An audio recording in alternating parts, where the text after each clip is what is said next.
Friends, if you think minivans are just boring family boxes designed for hauling kids, dogs, and bags of potatoes from the market, well, yeah, you're mostly right. But back in 1932, one man thought, what if a minivan looked like a work of art, cost as much as a mansion, and drove like it belonged in a sci-fi movie? And so, let me introduce you to the Stout Scarab, the grandfather of all minivans, built for those who wanted to transport their family in royal style. Oh, and by the way, don't forget to subscribe to Technomaniacs. We've got plenty more stories about cars that were ahead of their time, but forgot that people weren't ready to spend their life savings on them. Now, let's talk about this machine.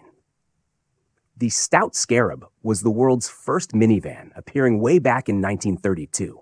It was designed by William Stout, who must have looked at a Scarab Beetle one day and thought that would make a great car.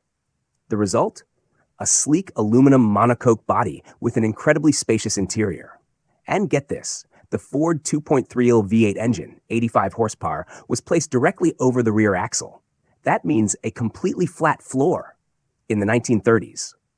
While other cars had massive driveshaft tunnels splitting their interiors, the Scarab offered a mobile living room.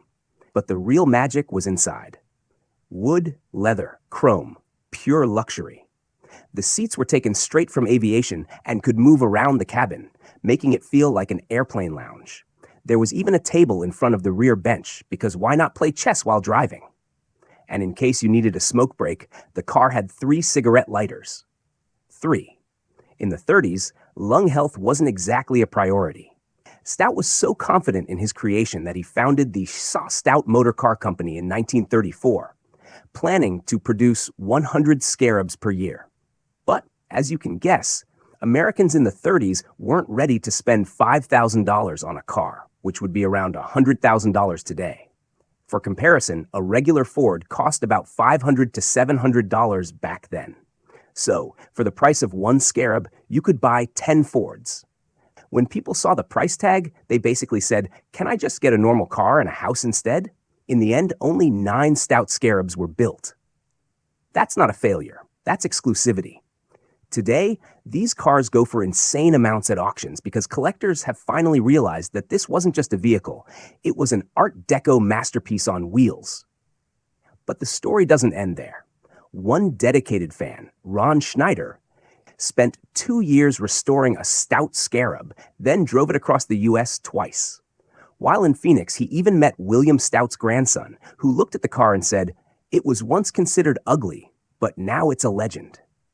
He also added that Schneider's Scarab looked exactly like the one from his childhood memories. So, the lesson here? If your car looks weird, don't write it off just yet. Give it 50 years, and it might just become an icon. And while you're here, hit that subscribe button for Technomaniacs.